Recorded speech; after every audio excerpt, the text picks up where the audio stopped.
여러분, 우리 주변을 이렇게 둘러보면 자신이 살아온 지난 세월들, 그런 세월들을 자기 인생을 뒤로 하고 새로운 인생을 바라는 사람들이 제법 많습니다.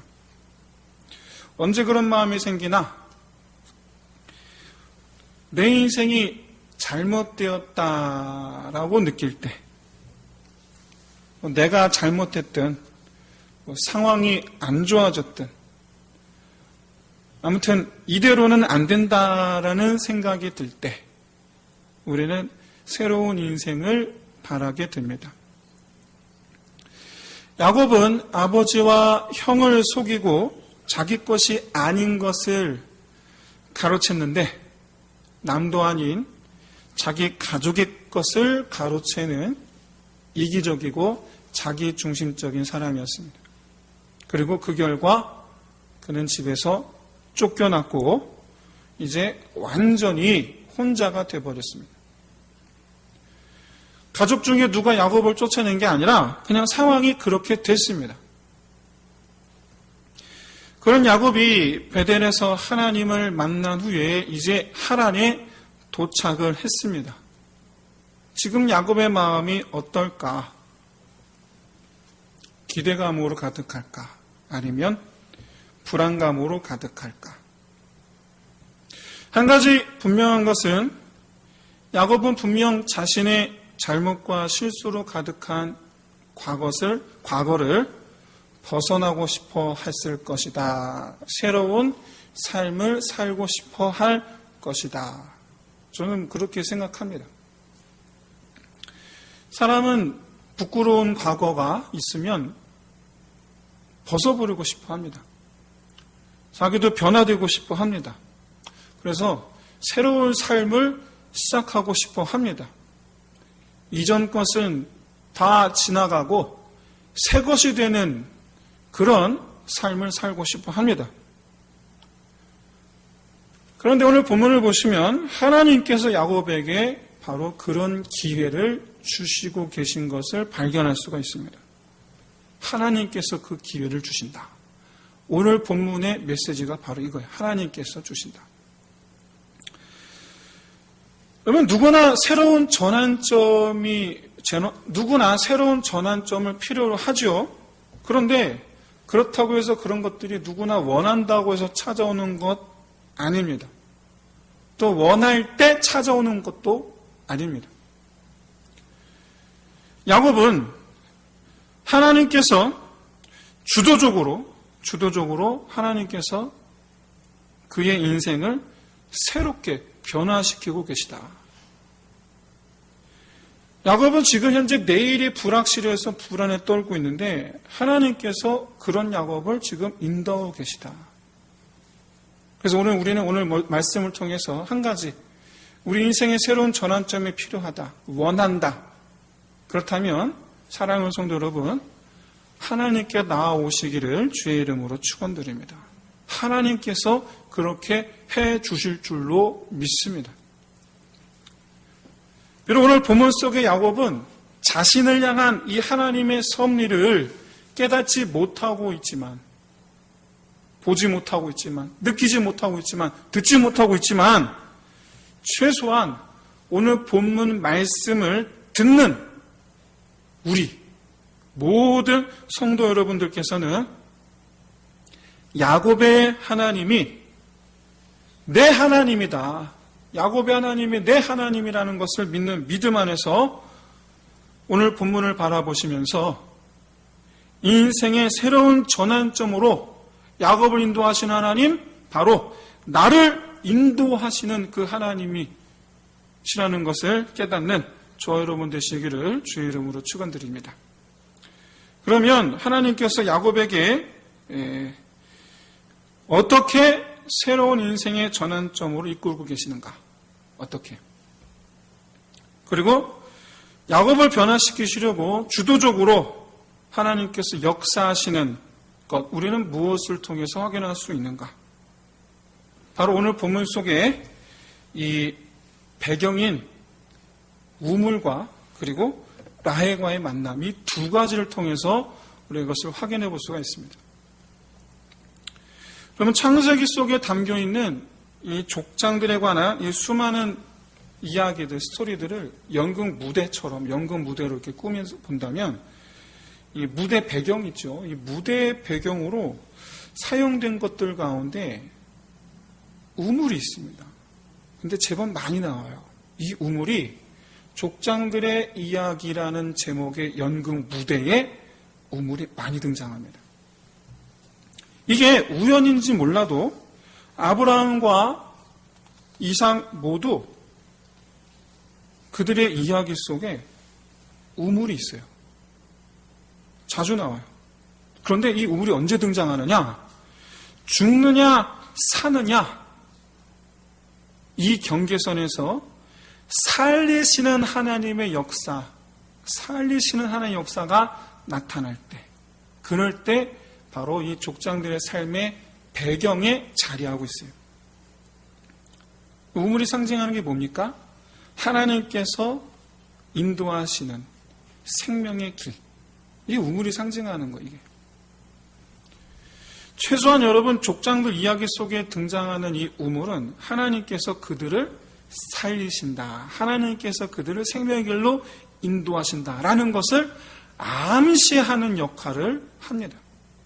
오늘 본문에 뭐가 나옵니까? 우물이 나와요. 괜히 나온 거 아니에요.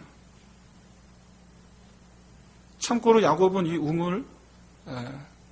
이 우물에 있는 물을 먹지도 않아요. 근데 나와요. 그 이유가 뭘까요? 여러분, 하나님의 제단이라는 이 상징성을 갖고 있는 베델, 하나님과의 만남, 야곱 인생의 최초의 하나님과의 만남이라는 상징성을 갖고 있는 이 베델, 이 베델에서 떠났다라는 기사 뒤에 곧바로 우물을 만났다라는 것이 나오는 것, 여러분 결코 우연이 아닙니다. 이 베델에서 만난 하나님께서 야곱을 하란의 어느 우물로 인도하셨다. 여기까지 함께 하셨다. 그래서 이제 야곱이 하나님께서 인도하시는 생명의 길에 들어섰다라는 것을 의미해요. 그리고 그 우물가에서 야곱은 평생의 반려인 라헬을 만납니다. 이것만으로도 우리는 야곱이 지난 삶과는 전혀 다른 그런 새로운 삶이 시작될 것이다라는 느낌을 가질 수밖에 없어요. 연극으로 치면 야곱 인생의 1막이 끝나고 1막과는 전혀 다른 분위기의 새로운 2막이 시작되는 것을 알려주는 것 마찬가지예요. 그러면 이미 눈치채셨겠지만 이런 무대 장치를 마련하신 분이 누굽니까? 하나님이시죠. 여러분 그 넓은 바단-아람 지역에서 하란이라고 부르는 그 넓은 지역에서 하필 하란 지역의 목동들이 공동으로 사용하는 우물에 야곱이 이르게 되었다라는 점.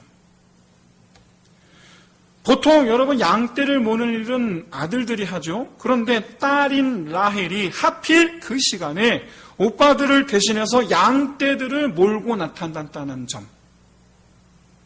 여러분 이거 그야말로 하나님께서 이 연극 무대의 주인공들이 야곱과 라헬 이 두 사람을 하나님께서 동시에 출연시키지 않고서는 불가능한 상황이죠. 감독이 배우들을 출연시켜야 돼요. 감독이신 하나님께서 배우들인 야곱과 라헬을 이곳에 한정된 이곳에 그 넓디 넓은 지역에서 하필 여기에 하나님께서 불러 세우신 거예요. 여러분 바로 이런 것이 우리 믿음의 사람들이 기대하고 또 기도해야 하는 만남의 축복이라는 겁니다. 이런 게. 사랑하는 성도 여러분, 실패를 뒤로 하고 새로운 삶을 바란다면 그럼 우물로 향해 나아가시기를 진심으로 소원합니다. 이게 무슨 얘기냐면 하나님의 인도하심을 받아야 된다는 거예요. 하나님께서 우리를 살리시는 그 하나님 주시는 은혜를 맛봐야 된다는 거예요. 그러기 위해서 여러분 지금까지 실패한 인생이 된 원인이 뭡니까? 그 원인을 버려야 됩니다. 실패하는 습관을 버려야 된다는 얘기입니다. 어떻게든 내가 하려고 했던 습관들, 하나님 아닌 다른 사람들을 의지하려 하고 했던 습관들, 사람들에게든 하나님에게든 이기적이고 자기 중심적이었던 그런 습관들, 여러분 그런 거 다 내려놓으셔야 돼요. 그런 거 다 내려놓고 하나님께서 주도하시는 이 생명의 길로 나아가시기를 진심으로 소원합니다. 비록 성경은 생략하고 있지만 베델에서 여기 우물까지, 베델에서 라헬을 만나기까지 야곱의 발걸음을 주장하신 분은 하나님이십니다. 그리고 야곱이 도착할 바로 그때쯤에 하필 오빠들을 대신해서 라헬이 다른 우물도 아닌 바로 여기 있는 이 우물에 양떼를 몰고 오게 하신 분도 하나님이십니다. 베델에서부터 야곱은 하나님께 다 내맡기고 하나님께 야곱에게 말씀하신 건 내가 너로 돌아오게 하리라. 야곱이 말합니다. 주께서 나로 돌아오게 하시거든. 그렇게 야곱은 하나님께서 자기를 돌아오게 하실 것을 바라고 소망하면서, 여러분 대략 한 달이라는 시간을 왔을 거예요. 그 한 달이라는 시간 동안 이 야곱이 얼마나 속으로 되뇌었겠습니까? 하나님께서 약속하신 거 이루어 주옵소서. 하나님께서 약속하신 거 이루어 주옵소서. 하나님께서 내 걸음 인도하여 주옵소서. 그렇게 여러분 하나님께 다 맡기고 하나님을 향해서 걸어왔을 뿐인데, 하나님은 그 야곱을 생명의 근원 우물에서 야곱을 번성케 할 라헬을 만나게 하신 거예요. 생각해 보세요. 여러분 정리하고 싶은 마음에 드는 인생 생각해 보면 다 내가 어떻게든 해보려고 했었던 일들이에요. 내가 어떻게 해보려고. 물론 여러분 그렇게 해서 소위 성공이란 건 여러분 할 수도 있습니다. 내가 열심히 해서 성공할 수 있습니다. 그런데 내가 그렇게 애쓰는 그런 인생은 후회 없는 행복한 만족한 그런 인생 100% 보장하지 않아요. 100% 되는 거 아니에요. 성공하는 거 극히 일부예요. 행복해지는 거 극히 일부예요. 만족스럽게 되는 거 극히 일부예요.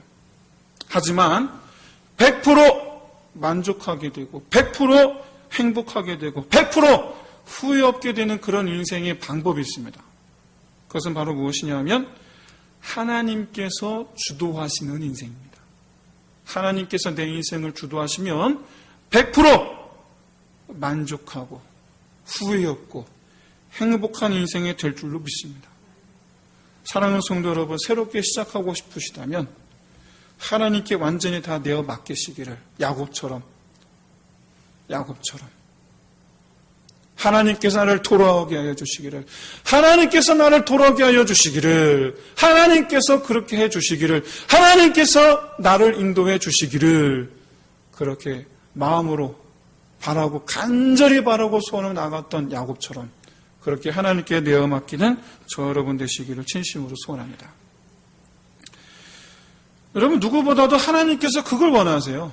하나님께서 내 인생의 이막 하나님께서 열어주시기를 원하세요. 하나님께서 원하세요.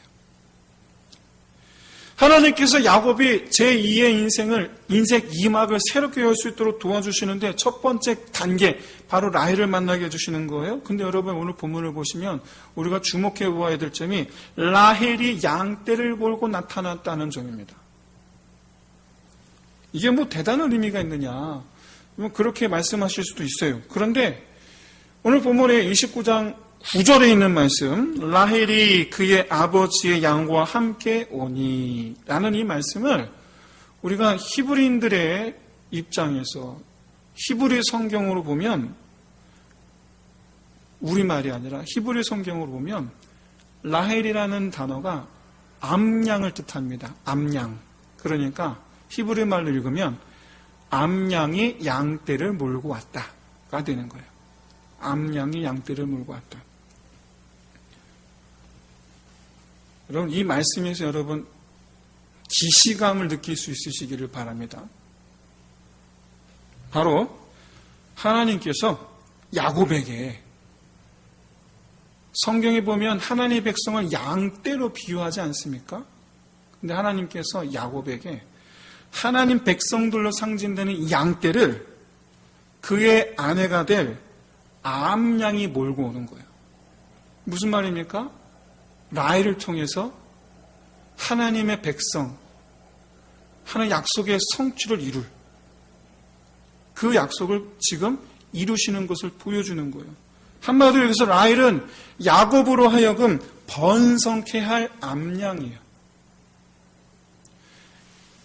여러분, 라헬이 두 아들 낳습니다. 야곱과 베냐민. 아시겠지만 베냐민에게서 사울 왕이 태어납니다. 베냐민에게서. 그리고 요셉의 두 아들 에브라임과 므낫세.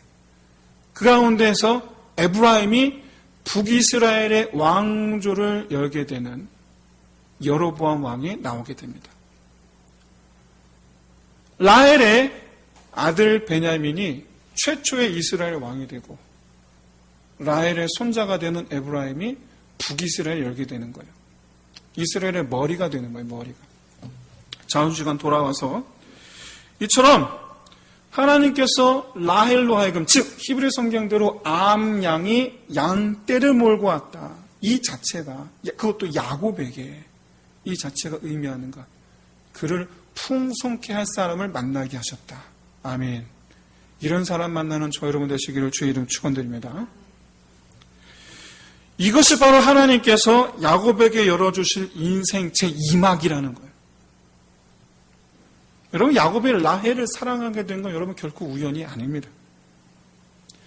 야곱이 레아가 아닌, 첫째 레아가 아닌 라헬을 사랑했기 때문에 결과적으로 라반의 욕심이긴 했지만, 라반의 속임수이겠지만 결과적으로 레아와 라헬 두 사람 모두를 아내로 맞이하게 됐던 거예요. 만약에 야곱이 첫째인 레아를 사랑하겠다면 라반은 둘째인 라헬을 안 줬을 거예요. 그렇기 때문에 오늘 본문에 오빠들을 대신해서 레아가 아닌 라헬이 양떼를 몰고 왔다라는 이 사실, 이 자체가 바로 야곱의 미래를 이끄시는 하나님의 섭리를 보여주시는 거예요. 하나씩 하나씩 하나님께서 이루어 가시는데 그 과정 가운데 모든 것을 다 이루시기까지 모든 것들이 합력하여 선을 이루게 하시는 그런 하나님의 은혜가 야곱에게 펼쳐지게 될 것임을, 암양이 양떼를 몰고 왔다, 이 사실 하나만으로도 미리 짐작할 수 있게 해주는 거예요. 본문 속 야곱은 모르지만 이 말씀을 바라보는 저와 여러분에게는 이 하나님 은혜가 이제로부터 영원까지 내게 주실 하나님의 축복인 것을 믿는 저 여러분 되시기를 주의 이름으로 축원드립니다. 근데 여러분, 오늘 본문에서 약간 좀 의아스럽고 왠지 이 목구멍에 가시가 걸린 것처럼 읽다 보면 괜히 불편한 부분이 있어요. 바로 야곱과 목동들의 대화입니다. 여러분, 이 대화를 읽고 있으면 왠지 상호 간에 서로 가벼운 언쟁을 하는 것처럼 보여요. 그럼 7절을 보십시오. 야곱이 오늘 처음 만난 목동들에게 하는 말입니다. 해가 아직 높은즉 가축 모일 때가 아니니 양에게 물을 먹이고 가서 풀을 뜯게 하라. 마치 그만 쉬고 가서 양떼 풀 먹여라, 이런 얘기처럼 명령적으로 얘기하는 것처럼 그렇게 말하고 있어요. 그런데 이때 목동들이 대답합니다. 우리가 그리하지 못하겠노라.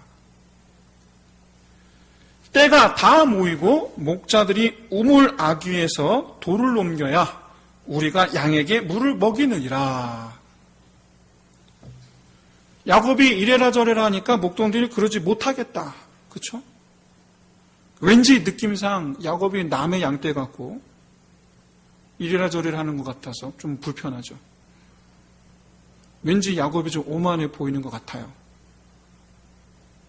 그런데 목동들이 대답한 걸 보십시오. 목동들이 뭐라고 대답합니까?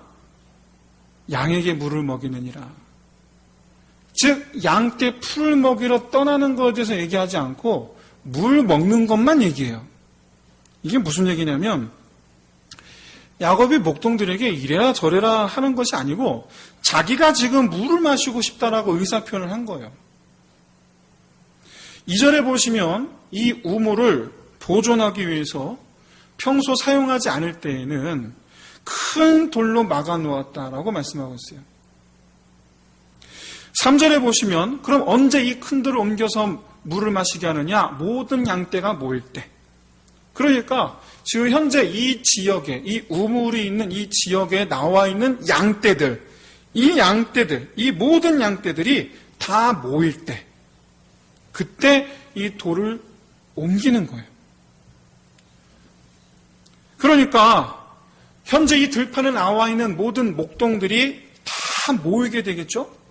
그리고 그들이 함께 이 큰 돌을 옮겨야 되는 거예요. 혼자서는 못 옮기는 거예요.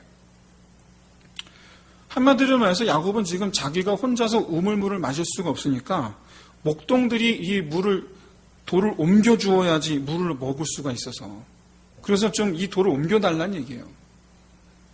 근데 목동들은 관례를 들어서 아니라 나와 있는 모두가 다 모여야지 이 물을 마실 수 있다 그러면서 돌을 안 옮깁니다.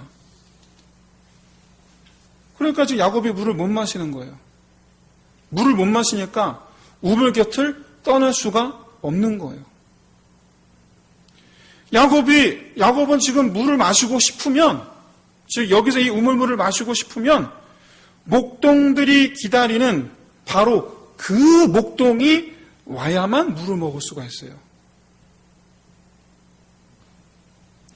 만약에 야곱이 기다리는 그 목동을 기다리지 않고 우물에서 물을 마시고 갔다면 또는 마시지 않고 그냥 갔다면 결과적으로 야곱은 기다리는 그 목동을 만나지 못했을 거예요.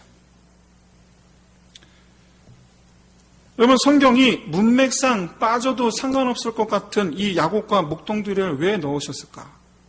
사실 이들의 대화 빠져도 사실 문맥상 그렇게 어렵지 않습니다. 오히려 빠지는 게 더 자연스럽습니다. 근데 왜 넣은 걸까? 왜냐하면 이들의 이 대화가 반드시 필요하기 때문이에요. 반드시. 목동들이 야곱에게 한 말, 거절한 그 말씀, 거절한 그들의 그 말, 그것이 바로 하나님의 음성이에요. 그게 하나님의 음성이에요. 아니라. 요컨대 이런 음성이에요. 아니야. 잠깐만 기다려. 너는 지금 목마른 게 너한테 중요한지 몰라도 그거보다 더 중요한 게 있어. 그러니까 기다려. 사랑하는 성도 여러분, 우리는요, 하나님의 인도하심을 받는 과정 중에 이렇게 하나님의 때를 기다리지 못하는 우를 범할 때가 참 많습니다. 여러분 생각해 보세요.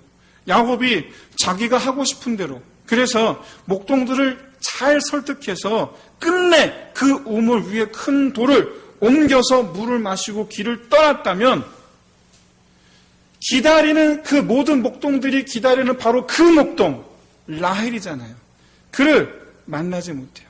하나님께서 예배하신 또 다른, 예배하신 그 은혜를 맛보지 못해요. 결과적으로 그렇게 떠나고 난다면, 그 기다리는 그 목동을 만나지 못하고 떠난다면, 최소한 하나님의 특별한 또 다른 은혜가 예배되어 있지 않는 한, 하나님 인도하심이 있지 않는 한 그는 계속해서 또 다시 실패한 인생길을 가게 될 거예요. 야곱을 번성케 할 라헬. 기다리는 그 목동. 못 만나는 거예요.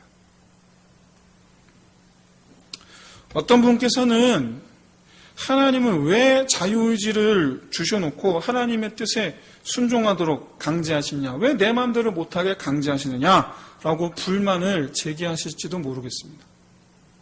그런데 여러분, 하나님께서 우리에게 자유의지를 주신 것은 우리 마음대로 살라라는 그런 의미가 아니고 하나님께서 영광 받으시기 위하여 주신 거예요.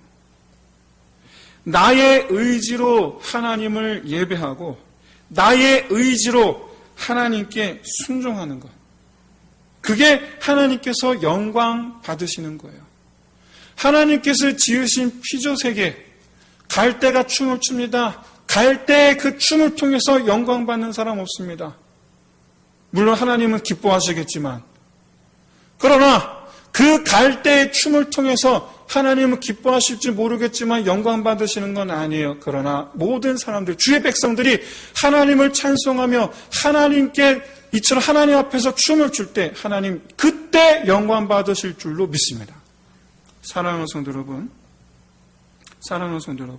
나의 의지로 하나님의 때를 기다리며 나의 의지로 나 하고 싶은 대로가 아닌 하나님께서 원하시는 대로 행하는 것, 여러분 그것이 복된 삶인 것을 깨달으시는 저와 여러분 되시기를 진심으로 소원합니다. 오늘 본문을 보십시오. 야곱은 목동들의 반대로 인하여 자신의 뜻을 관철하지 못합니다. 그런데 자신의 뜻이 관철되지 못한 것이 복이 된 줄로 믿습니다. 여러분, 내 뜻이 관철되지 않는 것이 복이 될 줄을 믿는 저와 여러분 되시기를 진심으로 소원합니다. 내 인생에 내 뜻이 관철되는 것이 중요한 것이 아니고 내 인생에 하나님의 뜻이 관철되는 것이 복인 줄을 깨닫는 저와 여러분 되시기를 주의 이름으로 축원드립니다. 이제 말씀 마치겠습니다.